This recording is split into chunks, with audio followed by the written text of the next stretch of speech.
ভারতের বিমানে বোমা হামলার হুমকি। আকাশপথে সেবাদানকারী ভারতীয় সংস্থা ইন্ডিগোর একটি ফ্লাইটে বোমাতঙ্ক দেখা দিয়েছে। দেশটির মহারাষ্ট্র রাজ্যের নাগপুর থেকে পশ্চিমবঙ্গের কলকাতায় আসার পথে ওই ফ্লাইটে বোমাতঙ্ক ছড়ায়। পরে বেশ তড়িঘড়ি করে ফ্লাইটটিকে ছত্তিশগড়ের রায়পুর বিমানবন্দরে নিয়ে অবতরণ করে। ফ্লাইটটিতে যাত্রী ও ক্রু সহ সব মিলিয়ে 193 জন আরোহী ছিলেন। জরুরি অবতরণের পর ওই বিমানটিতে তল্লাশি চালানো হচ্ছে বলে জানানো হয়েছে। ভারতীয় বার্তা সংস্থা পিটিআই এর বরাত দিয়ে বৃহস্পতিবার এক প্রতিবেদনে এই তথ্য জানিয়েছে সংবাদ মাধ্যম the Hindu.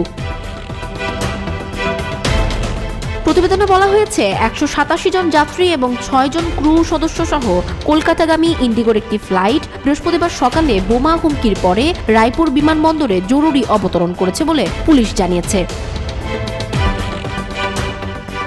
রায়পুরের senior police super সন্তোষ সিং বলেছেন, নাগপুর থেকে কলকাতার উদ্দেশ্যে যাত্রা করা ওই বিমানটির বিষয়ে হুমকি পাওয়ার পর বিমানবন্দর কর্তৃপক্ষ বিমানটিকে রায়পুরের দিকে ঘুরিয়ে দেয়। পরে বিমানটি সকাল 9টার পরে ছত্তিশগড়ের রাজধানী রায়পুরের বিমানবন্দরে অবতরণ করে। এদিকে জরুরি অবতরণের পর বাধ্যতামূলক নিরাপত্তার পরীক্ষার জন্য বিমানটিকে তাৎক্ষণিকভাবে বিভিন্ন স্থানে নিয়ে যাওয়া হয় বলে ওই কর্মকর্তা বলেছেন। তিনি বলেন, কারিগরি কর্মীদের পাশাপাশি বোম স্কোয়াডের সদস্যরা বিমানটি পুঙ্খানুপুঙ্খভাবে পরীক্ষা করছেন।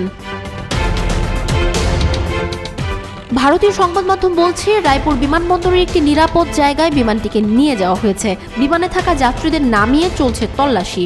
যদিও এখনো পর্যন্ত বিমানের ভেতর থেকে কোনো বিস্ফোরক পদার্থ বা রহস্যজনক বস্তুর সন্ধান মেলেনি।